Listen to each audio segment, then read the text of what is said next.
Want to take a ride?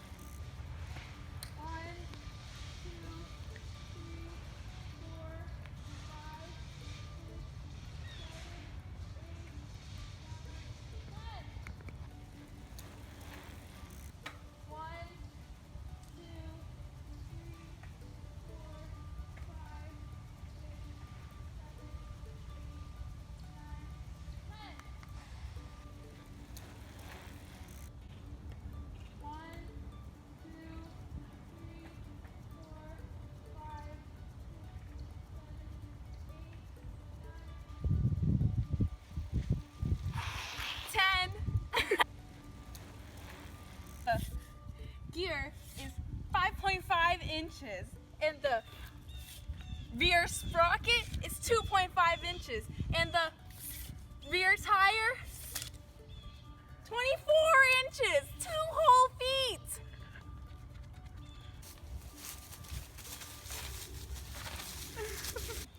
To calculate the angular velocity of the gears, we took the amount of revolutions, which is the amount of times we pedaled, which is 10, and we divided it by the average number of seconds it took for us to do the 10 revolutions, and we got 0.8410 revolutions per second.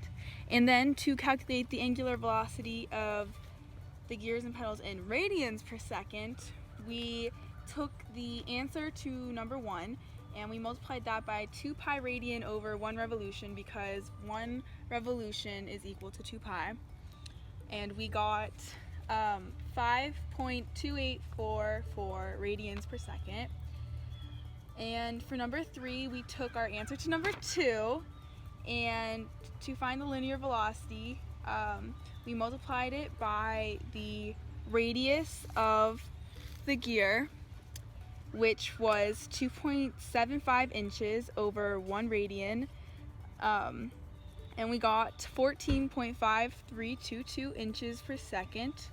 To get the angular velocity of the back sprocket, we used the linear velocity of the chain and multiplied it by 1 radian over 2.5 inches to get 11.6257 radians per second.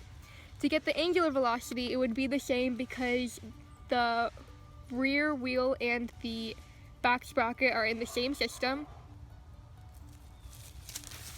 To find the linear velocity of the bike, we took the angular velocity of the rear wheel and then multiplied it by 12 inches over 1 radian, which is the radius of the back wheel, and then we used dimensional analysis to figure out that we went 7.9266 miles per hour.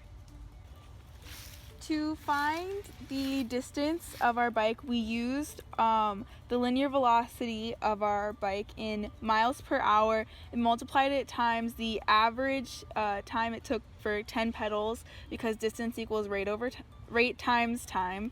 And then we used dimensional analysis to get it into feet.